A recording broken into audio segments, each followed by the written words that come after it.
again. My name is Shelly Parisi, and I'm your Director of Lead Generation and Conversion. This is our fourth lead lesson, and it's a two-parter. Welcome to Part 1. In Part 1, we're going to cover the goal and some good news, do's and don'ts, and how to create a script.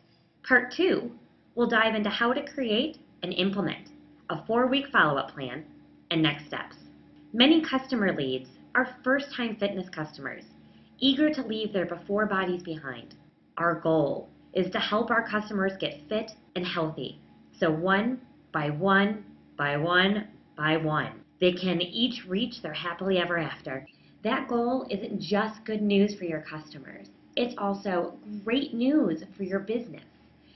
Here's what we know for a fact. We analyzed 800,000 customer program leads, and we know that when a customer accelerates their fitness results by purchasing Shakeology through a coach, they are 20 times more likely to become a coach than customer leads that don't. Focus on the customer's fitness results. Introduce them to Shakeology to accelerate those results and your business at the same time. But before any of that can happen, step 1 is connecting with your customers, which I understand isn't as easy as it sounds. This lesson is going to give you the tactical tools and tips you need to increase your odds, starting with a simple do's and don't list. First and foremost, don't wait. The first 24 to 48 hours is crucial. An immediate response is your best connection tool. To avoid the I don't know what to say delay, create a template. You'll learn how later in this lesson. When reaching out, don't wimp out. Banish wimpy words from your vocabulary. Phrases like, if you wouldn't mind, or it would be great if, are wimpy words masking as civilities. Would Tony ever say, it would be great if you did some push-ups, because I think I'd maybe like to bring it. Channel your favorite trainer. Rework wimpy words into confident statements. Instead of saying, it would be great if we could connect, say, it's important we connect this week. When are you available? Exclamation point and emoticon addiction is a very serious condition. Symptoms include triple or quadruple exclamation points following slightly exciting news. My name is Shelly. Nice to meet you. Or an urge to wink at people multiple times without warning. If this sounds like you, help is here. Limit yourself to one of each per communication, but no more than that. And now, a magic trick. I will perform the elusive customer disappearing act.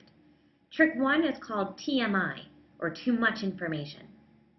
And it looks like this. Dear customer, getting started is easy. I've attached everything you need to know in this 18-page document. And just like that, poof, your customer has disappeared. Trick 2, TLI, too little information, looks like this. Are you ready to bring it? Coach Bill. Poof, they're gone. Stick to our 4 coaching points and use the format you'll learn later in this lesson as your guide to get it right every time. These customers went through the sales ringer. SELL is a 4-letter word to them right now.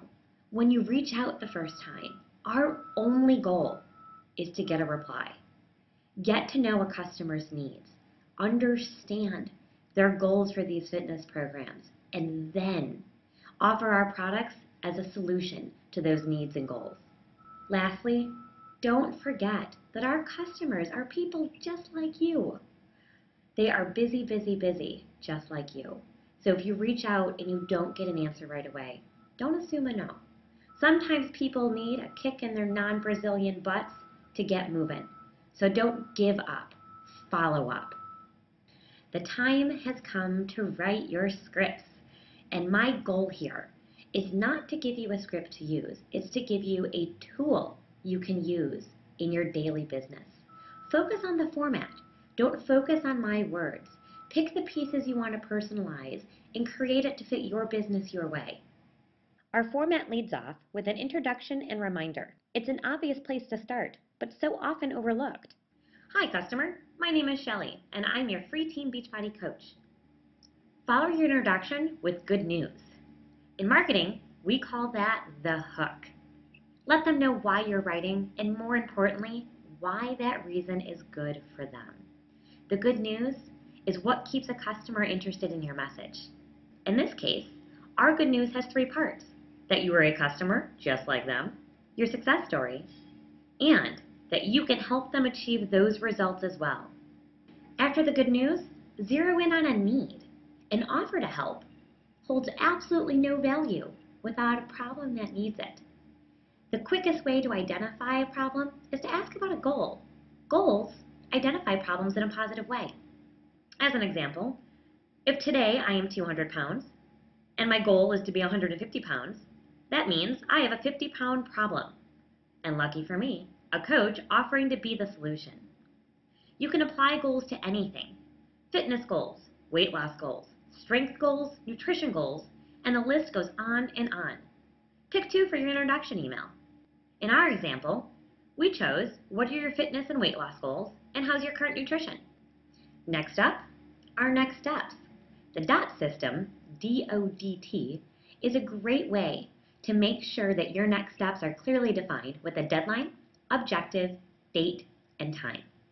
And don't worry about the order. A TDOD, which is time, date, objective, and deadline, is just as good and effective as the other. In our example, it looks like this. Let's connect by Tuesday.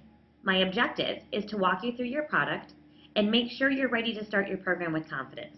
I'm open at Friday, 12:30 p.m. Eastern, Saturday, 7 p.m. Eastern, or Monday, 12 p.m. Eastern.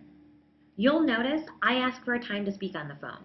However, you can apply it to a time to connect on Facebook or a time to reply back to your email. Each coach business is different, and this is a great example of using the format to fit what is best for you.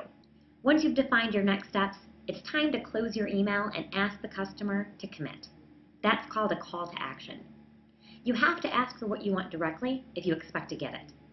In our example, I want a specific time to connect, so I ask, what time above, or another time not above, works best for you?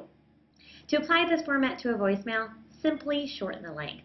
I recommend sending your introductory email first, and then calling and leaving a voicemail thereafter. That way you can reference your email without having to leave all those details on the message. It'll keep it really nice and short and sweet. And as an extra tip, always repeat your name and number a second time at the very end. It gives your customer a chance to grab a pen if they need it. If your thumbs are itching to text a customer, worry not. The format is text-friendly too. Before you move on to watching part 2 of our 4th lead lesson, take a minute to put this lesson into action. Sit down and write your scripts and messages. Print out the do's and don'ts and double-check your work. Be on the lookout for wimpy words. Hold yourself back from leaking too often. Edit your email and then check it again. When you like your final product, send it to a friend and ask them to look for the things that you've missed. Scripting is a process of trial and error. There's no such thing as a magic message, so don't worry about making it perfect. Focus on creating scripts that follow the format and fit your personality. When you have your scripts ready, open part 2 and learn how to put those scripts to use in a 4-week follow-up plan.